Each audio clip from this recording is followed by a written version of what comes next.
दोस्तों, मैं राजेश कुमार आपका फिर से स्वागत करता हूं मेरे YouTube channel Rajesh official the cop में। और राजस्थान पुलिस के बारे में हम जो सिलेबस के अंदर बात कर रहे थे कि जो कंप्यूटर का जो सिलेबस है उसमें क्या क्या आने वाला है, सब यही पूछ रहे थे। तो उसके मैंने बताए थे आपको कि जो पिछले साल का जो पेपर है उन्हीं क्वेश्चंस के आधार पर आपके क्वेश्चन आने वाले हैं और आपको कोई ज़्यादा डीप में पढ़ने की ज़रूरत नहीं है। लेकिन फिर भी कई लड़के बोल रहे थे कि सर जो 2022 का पेपर आया था वो बहुत टफ आया था। ठीक है, तो मैंने 2022 का पेपर भी देखा है, उसमें ऐसे टफ जैसी कोई चीज़ नहीं है, केवल और सिर्फ उसके क्वेश्चंस को थोड़ा टफ किया गया है। लैंग्वेज थोड़ी उसकी टफ है लेकिन पेपर ज़्यादा टफ नहीं है। अगर आप देखोगे तो वो बहुत आसानी से आप सॉल्व कर सकते हो। और जो मैंने बताया था कि आप जितना भी कंप्यूटर यूज़ करते हो उन्हीं चीज़ों को आपको केवल थोड़ा सा ध्यान से देखना है। उसके एक एक जो आप कमांड देते हो या आप कोई भी चीज़ क्लिक करते हो या कौन कौन सी चीज़ें आप यूज़ कर रहे हो उनको ही अगर आप उनके नाम के साथ याद रखोगे, देखोगे तो आप पेपर आसान से सॉल्व कर पाओगे। आज मैं 2022 के पेपर के ही कुछ क्वेश्चन आपको सॉल्व करवाने वाला हूँ, आपको दिखाता हूँ कि उनके अंदर क्या क्या था और आपको क्यों टफ लग रहा है। तो बात करते हैं पेपर के बारे में। और जो कंप्यूटर का पेपर है उसके अंदर जो राजस्थान पुलिस कांस्टेबल के सिलेबस के अंदर जो फर्स्ट पार्ट है उसके अंदर रीजनिंग और कंप्यूटर का जो सिलेबस है उसके 60 क्वेश्चन आएंगे, जिसके अंदर 30 क्वेश्चन तो आपके रीजनिंग के होंगे और 30 क्वेश्चन, सॉरी ये 80 दिख रहा होगा आपको, 30 क्वेश्चन तो उसके अंदर रीजनिंग के आएंगे और 30 क्वेश्चन आपके कंप्यूटर के आएंगे। जो मैंने पिछले पेपर देखे हैं, सॉल्व किए थे, तो उसके अंदर जो कंप्यूटर के क्वेश्चन हैं वो 28 भी आ रहे हैं, किसी में 29 भी आ रहे हैं, किसी में 30 भी है, किसी में 25 भी है। ठीक है, तो आप एक लगभग आप 50-50 का मान के चलिए कि 30 क्वेश्चन कंप्यूटर के आएंगे और 30 क्वेश्चन रीजनिंग के आएंगे। तो बात करते हैं जो पेपर की। तो जो बता रहे थे भाई पेपर थोड़ा टफ आया था 2022 का, तो दोस्तों पेपर ऐसा कोई टफ नहीं है, सिर्फ और सिर्फ क्वेश्चंस की लैंग्वेज टफ है। और आपको मैं इन चीज़ों के बारे में बताऊंगा तो आपको भी लगेगा कि हाँ ये तो शायद हम यूज़ करते हैं, तो केवल थोड़ा सा आपको ध्यान देने की ज़रूरत है उसके अंदर। जैसे दोस्तों पहले क्वेश्चन की बात करें, पहला क्वेश्चन लिखा हुआ मशीन के साथ आसान परस्पर क्रिया के लिए उपयोगकर्ता के लिए प्रस्तुत GUI संचार का एक दृश्य निरूपण है। तो GUI का पूरा नाम क्या है? तो दोस्तों इसके अंदर जो क्वेश्चन है ये केवल आपको भ्रमित करने के लिए है, ये केवल समझने के लिए आपका केवल क्वेश्चन सिर्फ इतना सा ही है। केवल आपको इस ऊपर वाली लैंग्वेज के लिए आपको ये टफ लगा होगा, बाकी आपको केवल बताना क्या है इसके अंदर, केवल GUI का पूरा नाम बताना है। तो आप वैसे भी बहुत सारे जो शॉर्टकट कीज जो फुल फॉर्म्स याद करोगे कंप्यूटर के अंदर तो बहुत सारे आएंगे आपके, GUI है, MICR है, ठीक है, SMPS है, तो बहुत सारी आप जो भी फुल फॉर्म्स याद करोगे तो उसके अंदर RAM ROM है, तो उनके अंदर आपको ये भी याद करना ही पड़ेगा वैसे भी। तो इसका जो क्वेश्चन है वो केवल GUI का ही है और GUI का जो फुल नेम होता है वो है केवल ग्राफिकल यूजर इंटरफेस। इतना सा आपको इसके अंदर देखना था। ऊपर वाला जो क्वेश्चन है वो केवल आपको परेशान करने के लिए या इस क्वेश्चन को टफ बनाने के लिए लिखा गया है। ठीक है दोस्तों, बात करते हैं GUI की। वैसे GUI होता क्या है? Graphical user interface. इसका एक आप सीधे तरीके से अगर समझो तो GUI केवल आपको कंप्यूटर या फिर मोबाइल कोई भी जो डिवाइस होती है, इलेक्ट्रॉनिक डिवाइस, इसको आसान तरीके से यूज़ करने के लिए बनाया गया था। तो जो भी आप आइकन वगैरह देखते हो आपके मोबाइल में देखते हो, जैसे कोई मैसेज का आइकन है, कैमरे का आइकन है, या फिर और भी व्हाट्सएप का है, या आप आपके लैपटॉप में कंप्यूटर में देखते हो जैसे माइक्रोसॉफ्ट का आइकन है, माई कंप्यूटर का आइकन है। तो ये पहले जब पुराने कंप्यूटर थे उस टाइम पे ये GUI टेक्नोलॉजी नहीं थी। उस टाइम पे कोई भी काम करने के लिए कमांड देनी पड़ती थी, ठीक है, तो उस कमांड से वो काम करता था। आजकल ये आइकन है तो सीधा आप आइकन पे क्लिक करते हो और वो चीज़ आपके सामने आ जाती है। तो GUI क्या है? ग्राफिकल यूजर इंटरफेस है। ठीक है, ये हो गया इसका पहला क्वेश्चन। दूसरा क्वेश्चन देखते हैं, GUI ऑपरेटिंग सिस्टम के संदर्भ में निम्नलिखित में से कौन सा एक कथन गलत है? ठीक है, तो गलत की बात करनी है तो हम किसी सिस्टम की मूल कार्य क्षमता को नहीं बदल सकते, सिस्टम का कार्य करने की शक्ति कम लगती है, यह अधिक मेमोरी स्पेस खपत करती है, यह साधारण कमांड आधारित इंटरफेस की तुलना में धीमा है। तो दोस्तों जब GUI केवल अपने को क्या करता है? सहूलियत देता है, ठीक है, और एक्स्ट्रा काम बताएगा तो उसके लिए स्पेस की जरूरत भी पड़ेगी, लेकिन इसको क्या है, ये कार्य क्षमता को नहीं बदल सकता। ठीक है, सीधा इसका आंसर है A। बात करते हैं तीसरे नंबर के क्वेश्चन की। इसकी graphical user interface OS operating system में संचार के साथ परस्पर क्रिया किया जा सकता है। तो ठीक है, मैंने GUI के लिए बताया आपको कि GUI क्या होता है, ग्राफिकल यूजर इंटरफेस, मतलब आइकन आ जाते हैं, तो आइकन के द्वारा उसके अंदर हम क्रिया कर सकते हैं OS और हमारे बीच में। ठीक है, ग्राफिकल यूजर इंटरफेस के द्वारा ऑपरेटिंग सिस्टम के अंदर आइकन्स के द्वारा। ठीक है, तो उसमें आइकन होते हैं, तो सीधा का सीधा क्वेश्चन है इसका। नेक्स्ट क्वेश्चन देखते हैं आप, जैसे इसका नेक्स्ट क्वेश्चन है, बिल्कुल इजी क्वेश्चन है कि निम्नलिखित में से किस में आपके द्वारा देखी गई साइट के बारे में जानकारी रहती है या साइट तक पहुंचाने के लिए क्रेडेंशियल भी हो सकते हैं। ठीक है, तो ये होते हैं कुकीज। कुकीज क्या होते हैं कि आपने देखा होगा, इसका आंसर है कुकीज है इसका आंसर। ठीक है, तो कुकीज क्या होते हैं, आपने देखा होगा कि हम किसी भी वेबसाइट को जब खोलते हैं तो वेबसाइट को खोलते ही हमारे अकॉर्डिंग, जब हम फर्स्ट टाइम पे उस वेबसाइट के ऊपर जाते हैं तो हम उसके अंदर कुछ सेटिंग्स करते हैं या फिर किसी भी प्रकार के फिल्टर लगाते हैं। जैसे आप नॉर्मल में आपको इजी वे में समझाऊं तो आप एक तरीके से आप किसी भी जो आप ऑनलाइन शॉपिंग करते हो तो उस वेबसाइट के ऊपर जाते हो, जब उसको खोलते हो, लाइक जैसे अमेज़ॉन है, तो आप अगर मोबाइल सर्च कर रहे हो तो आप एक बार तो उसके अंदर मोबाइल आप सर्च कर लोगे, लेकिन नेक्स्ट टाइम जब आप जाओगे तो वो आपको आगे वाली स्क्रीन पे जो उसका जो मेन स्क्रीन होती है उसके ऊपर ही आपको मोबाइल शो कर देगा। ठीक है, क्योंकि उसको पता है कि जब आप पिछली बार आए थे तब आपने मोबाइल सर्च किया था, या फिर आप उसके ऊपर जूते सर्च कर रहे हो या कपड़े सर्च कर रहे हो, तो किसी भी चीज़ को आप सर्च करोगे तो वो आपको फर्स्ट नंबर पे ही उन चीज़ों को आपको शो कर देगा। तो वो किसके कारण होता है, वो कुकीज़ के कारण होता है। ठीक है, ये एक टेक्स्ट फाइल्स होते हैं, टेक्स्ट फाइल्स होती है, छोटी टेक्स्ट फाइल्स, जो आपको उस वेबसाइट को यूज़ करने में थोड़ी सहूलियत आए, इसके लिए ये ऑटोमेटिक ही बनती है। इसको हम बाद में चाहे हम डिलीट भी कर सकते हैं। अगर हम जैसे डेटा कुकीज़ को डिलीट कर देते हैं तो फिर वो वेबसाइट वापस उस कंप्यूटर के लिए नहीं हो जाती है, और जब आप नए वापस जाते हो तो उसका जो होम पेज है, जो उसका रेगुलर चल रहा होता है, वो आपको शो करता है। ठीक है, और जब आप उसके ऊपर एक बार देखने के बाद में अगर दोबारा जाते हो तो आपको वो चीज़ें वापस आपको दिखाता रहता है। जैसे आपने लैंग्वेज सेलेक्ट कर दी, उसकी आपने हिंदी लैंग्वेज कर दी, तो आप दोबारा जब जाओगे तो आपको हिंदी में ही दिखाएगा। आपने कंप्यूटर सर्च करा है, उसके ऊपर मोबाइल सर्च करा है, तो वो आपको मोबाइल दिखाएगा। जैसे आप यूट्यूब देखते होंगे तो यूट्यूब के अंदर आप जो रोजाना कुछ भी चीज़ें देखते हो तो वो आप जब दूसरे दिन दोबारा उसको यूट्यूब को चलाते हो तो आपको वैसी ही चीज़ें वो दिखाता है। आपने मोटिवेशनल वीडियो देखे तो आपको मोटिवेशन ही दिखाएगा, आपने कोई स्टडी का चैनल देखा तो आपको स्टडी वाले चैनल दिखाता रहेगा, आपने कोई डांस वगैरह देखा तो आपको डांस का दिखाता है। तो ये सारे काम कौन करता है, ये कुकीज़ का काम होता है। ये छोटी टेक्स्ट फाइल्स होती है जो उसको आसानी से हमको उस वेबसाइट को यूज़ करने में मदद करती है।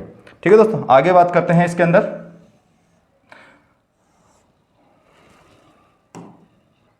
आगे बात करते हैं दोस्तों पांचवें क्वेश्चन की। तो पांचवा जो क्वेश्चन है इसके अंदर वो है जो वेब ब्राउजिंग के संदर्भ में बुकमार्क का उद्देश्य क्या है। ठीक है, तो जब भी आप कोई वेब ब्राउजर यूज करते हो तो उसके सेटिंग्स के अंदर एक बटन होता है बुकमार्क के लिए। ठीक है, तो बुकमार्क क्या होता है कि हम किसी वेबसाइट को हम बार बार यूज करते हैं तो उसके लिए क्या करते हैं, हम उसको बुकमार्क लगा देते हैं। तो बुकमार्क क्या होता है कि एक बार आती है, जो भी आपके वेब ब्राउजर है उसके अंदर ही एक बार बन जाती है ऊपर, बुकमार्क बार।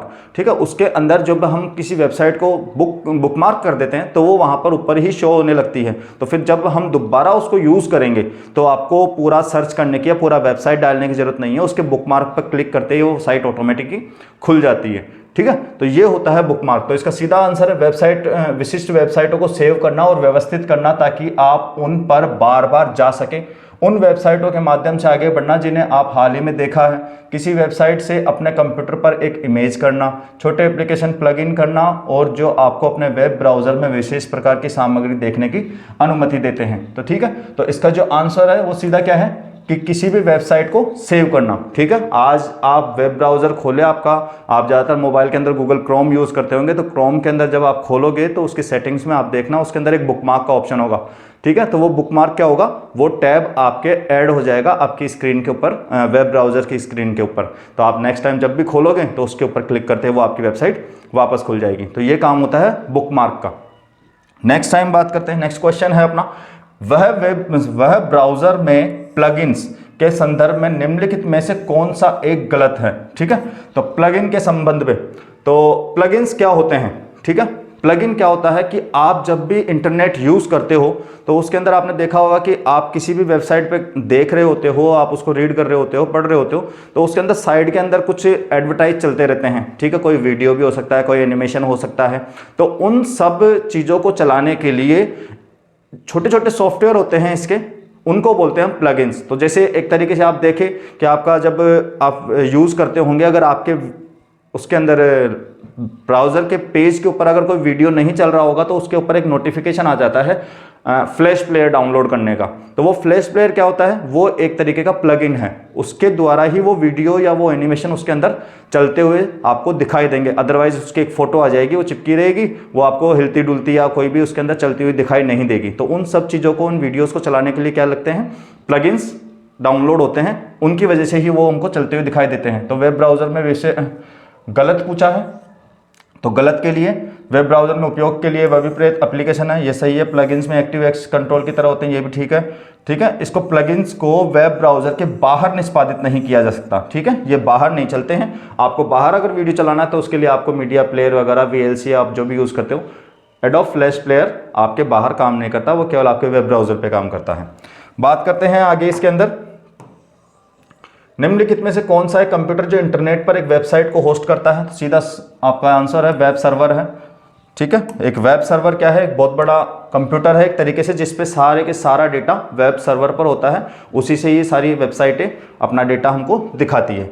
बात करें MICR, आगे क्वेश्चन है MICR स्कैनर का एक उदाहरण है, तो ठीक है। MICR क्या होता है, MICR एक इनपुट डिवाइस है जो कि बैंकिंग के अंदर यूज़ होती है। किसी भी स्पेशल डॉक्यूमेंट को, जैसे चेक वगैरह को क्लियर करने के लिए MICR का यूज़ किया जाता है। ये तो इनपुट डिवाइस है, आप इनपुट डिवाइस से जब पढ़ोगे तो उसके अंदर आपको कई डिवाइस देखने को मिलेगी, कीबोर्ड है, माउस है, ठीक है, स्कैनर है, ये सारी चीज़ें क्या है, इनपुट डिवाइसें हैं। और आउटपुट डिवाइस की बात करोगे तो जैसे प्रिंटर है, मॉनिटर की स्क्रीन है, वो आपको आउटपुट डिवाइस जो हमको दिखाती है, इनपुट जो हम उसके अंदर देते हैं, कोई भी डेटा या कोई भी प्रोसेस करते हैं, तो उनके लिए हमारे पास इनपुट डिवाइसें होती हैं।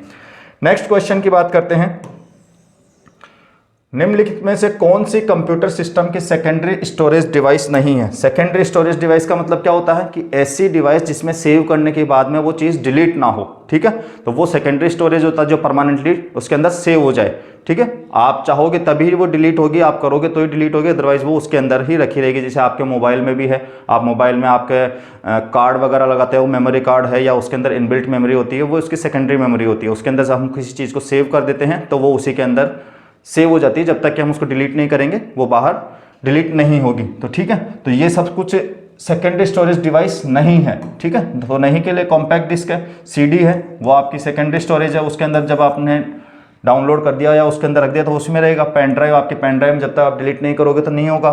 फ्लैश ड्राइव है, ऐसी तरीके से ये है रैम। तो रैम क्या है, एक तरीके की प्राथमिक मेमोरी है, सेकेंडरी मेमोरी नहीं है। ये जब तक आप काम कर रहे हो तब तक आपको दिखेगा, आपने लैपटॉप या कंप्यूटर बंद किया तो वो वहां से उड़ जाएगा, फिर आपको दोबारा करना पड़ेगा। आगे बात करते हैं नेक्स्ट क्वेश्चन की।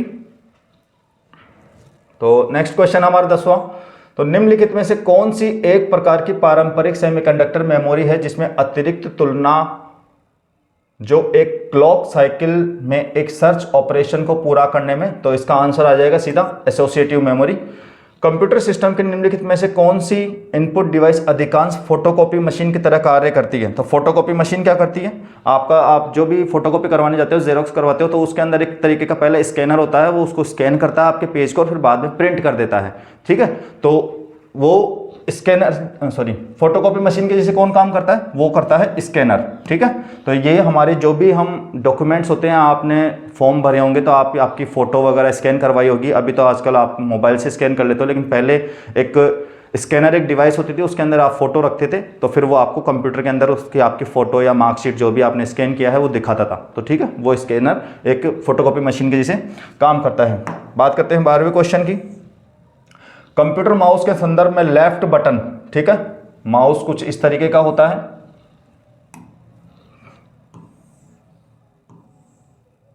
ठीक है, इस तरीके का होता है। उसके अंदर आगे एक ये बटन होता है, ये लेफ्ट वाला है, ये राइट वाला है।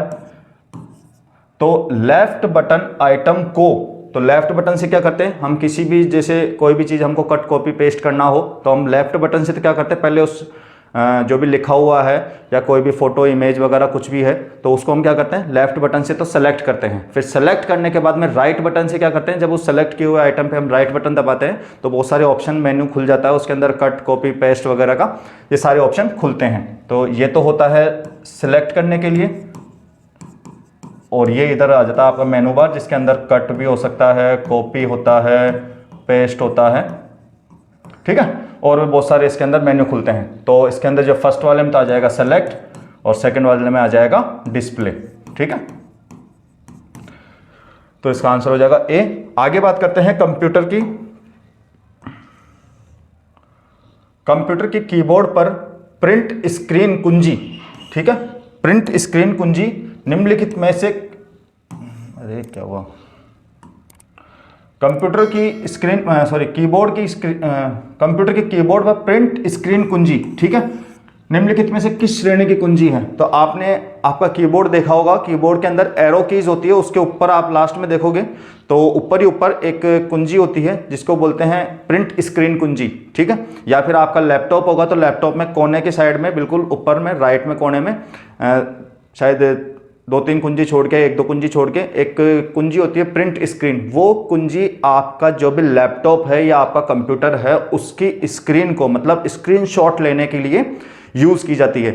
उसका स्क्रीनशॉट लेके आप जो आपका पेंट होता है कंप्यूटर के अंदर, MS पेंट, उसके अंदर जाके आप उसको कॉपी कर सकते हो उसको सेव करने के लिए। तो आपका जो भी कंप्यूटर है उसकी स्क्रीनशॉट लेने के लिए ये कुंजी यूज की जाती है, प्रिंट स्क्रीन, ठीक है।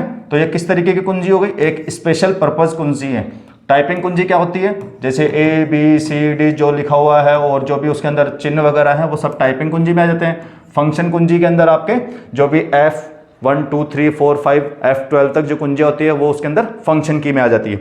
आगे बात करते हैं निम्नलिखित में से कौन सी कंप्यूटर की पॉइंटिंग डिवाइस है। तो पॉइंटिंग डिवाइस सीधा आपको पता ही है, माउस होता है। उसके बाद में बात करते हैं नेक्स्ट क्वेश्चन, कंप्यूटर पर गेम खेलने के लिए निम्नलिखित में से किस डिवाइस का व्यापक रूप से उपयोग किया जाता है। तो आपको पता है जब आप गेम खेलते हो, चाहे कंप्यूटर पे खेलो या वीडियो गेम में खेलो या PS में खेलो, तो आप गेम खेलने के लिए एक रिमोट यूज करते हो, ठीक है।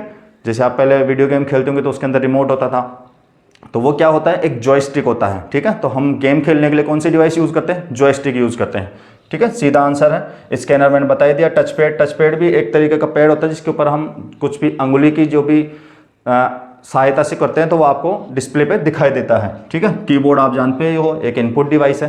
तो ये 15 क्वेश्चन थे। इन 15 क्वेश्चन में आपको मुश्किल से 2 या 3 क्वेश्चन ऐसे दिखे होंगे जो टफ थे, ठीक है। वो भी टफ सिर्फ इसलिए क्योंकि उनकी लैंग्वेज टफ थी, बाकी क्वेश्चन इतना टफ नहीं था, उनके आंसर्स नॉर्मली थे। तो और जो हमने बात करी इसमें ज़्यादातर इंटरनेट के बारे में बात करी कि आप वेब ब्राउजर पे क्या क्या देखते हो, बुकमार्क है या फिर आपका स्कैनर है, ठीक है। तो ऐसे ही क्वेश्चन आएंगे और आगे भी ऐसे ही क्वेश्चन आएंगे जो आगे के पेपर में। तो आप ऐसा ना सोचे कि पेपर बहुत ज़्यादा कंप्यूटर का टफ होने वाला है। मैं सारे के सारे पेपर जो भी हैं 15-15 क्वेश्चन का मैं आपको वीडियो डाल दूंगा, उसके अंदर आप देख लेना और उसके अंदर क्या क्या चीज़ें हैं वो सब भी बता दूंगा ताकि आपको समझने में आसानी रहे, ठीक है दोस्तों। इस तरीके के आपको सारे पेपर में जो भी, वैसे 2018 तक तो आए नहीं थे, 20, 22, 21, 22 में जो पेपर हैं उनके अंदर कंप्यूटर है। और मेरी तरफ से भी कुछ स्पेशल जो अच्छे क्वेश्चन होंगे जो आने वाले होंगे वो मैं आपको प्रोवाइड करवा दूंगा और इनकी PDF भी आपको मिल जाएगी। थोड़ा सा मेरा यूट्यूब जो उसका टेलीग्राम का चैनल है वो थोड़ा दिक्कत कर रहा है, इसलिए उसमें डाल नहीं पा रहा हूँ मैं। जैसे ही वो चालू होता है आपको मैं जो भी टेलीग्राम का लिंक दे दूंगा, वहाँ से आपको सारे के सारे पेपर भी मिल जाएंगे और जो मैं योजनाएं पढ़ा चुका हूँ वो भी मिल जाएगी। और भी जो राजस्थान पुलिस के लिए ज़रूरी होगा मेरी तरफ से वो मैं सारा डेटा आपको वहाँ से प्रोवाइड करवा दूंगा, तो वहाँ से आप डाउनलोड कर सकते हैं। तो आपके साथ में आपके फ्रेंड वगैरह जो भी अगर पढ़ रहे हो आपके घर में या राजस्थान पुलिस की तैयारी कर रहे हो या किसी भी एग्जाम की तैयारी कर रहे हो जिसके अंदर कंप्यूटर या योजनाओं से रिलेटेड कोई भी ज़रूरत हो, तो वो आप उनको भी ये वीडियो शेयर कर सकते हैं ताकि उनको भी इस चीज़ का फ़ायदा मिल सके। और दोस्तों बाकी जो मैं कम्युनिटी के ऊपर पोस्ट डालता हूँ मेरे कंप्यूटर के, वो भी क्वेश्चन बहुत अच्छे हैं, वो भी क्वेश्चन आपके आ सकते हैं, आए हुए भी हैं और आगे भी आ सकते हैं। तो आप उनको भी आराम से सॉल्व करें, वो भी आपके लिए। कभी कभी उसके अंदर आंसर टिक करने के अंदर, टाइपिंग के अंदर या जब डालते हैं उस टाइम पे कभी कोई मिस्टेक हो जाती है, तो वो जो कम्युनिटी पोस्ट है वो डिलीट होती है, एडिट नहीं होती, इसलिए उनको डिलीट कर देते हैं क्वेश्चंस को जब आप बताते हो, क्योंकि बाद में पता चलता है भाई हाँ हमने क्या क्वेश्चन लगा दिया, आंसर गलत लगा दिया। तो उसके बारे में आप थोड़ा सा ध्यान रखें, ठीक है दोस्तों। तो आज ये था कंप्यूटर का सेशन। आगे नेक्स्ट में और आगे सेम जो भी क्वेश्चन आए हुए हैं वो आपको मैं दिखाता रहूँगा। तब तक के लिए आपको बेस्ट ऑफ लक एंड जय।